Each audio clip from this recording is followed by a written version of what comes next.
பொதுப்பணித்துறையினரின் அலட்சிய போக்கினால் விழிப்பிதுங்கும் வருவாய்த்துறை அலுவலர்கள். காஞ்சிபுரம் மாவட்டம் உத்திரமேரூர் வட்டங்களில் வறண்டு கிடந்த செய்யாற்று படுகையில் பேரிடர் மழைக்காலம் என்பதால் பெஞ்சல் புயலின் தாக்கத்தால் கடந்த 2 நாட்களுக்கு முன்பு பலத்த மழை பெய்தது. இதனால் உத்திரமேரூர் தாலுகா வெங்கச்சேரி செய்யாற்றில் திடீர் வெள்ளப்பெருக்கு ஏற்பட்டது. அப்போது கருவேப்பம்பூண்டி மடம் கிராமத்தில் செய்யாற்றங்கரையில் உடைப்பு ஏற்பட்டு வெள்ள நீர் விவசாய நிலங்களுக்குள் சென்றது.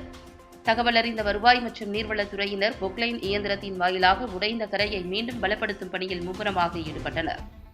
இதுகுறித்து உத்திரமேரூர் வருவாய்த்துறையினர் கூறுகையில், கோடை காலங்களில் வறண்டு கிடந்த ஏரி, குளம், குட்டை, நீர்வரத்து வழி கால்வாய்கள், நீர்வழி தடங்கள், ஆற்றுப்படுகைகள் உள்ளிட்ட நீர்நிலைகளை பொதுப்பணித்துறையினர் முறையாக பராமரிப்பு பணிகளை மேற்கொள்ளாமல் அலட்சியம் காட்டுகின்றனர்.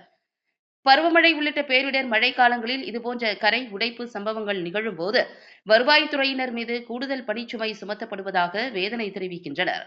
இச்சம்பவம் குறித்து அப்பகுதி விவசாயிகள் கூறுகையில், பருவமழை, புயல் உள்ளிட்ட பேரிடர் காலங்களில் பெருமளவில் மழை பொழிந்தும் அதிக அளவிலான விவசாயம் செய்து வரும் இப்பகுதிகளில் அதிக அளவிலான நீர்த்தேக்க அணைகளை கட்டி நீர் மேலாண்மையை மேம்படுத்துதல், மேலும் இப்பகுதிகளில் உள்ள ஏரி, குளம், குட்டைகளை, நீர்வழி கால்வாய்களை தூர்வாரி முறையாக பராமரிக்கவில்லை என நீர்வளத்துறையினர் மீது அப்பகுதி விவசாயிகள் குற்றம் சாட்டுகின்றனர். உடைந்த கரையை பலப்படுத்தும் பணியின் போது திருப்புலிவனம் குறுவட்ட வருவாய் ஆய்வாளர் வினோத்குமார் மற்றும் கிராம நிர்வாக அலுவலர் சரிதா உள்ளிட்டோர் உடன் இருந்தனர்.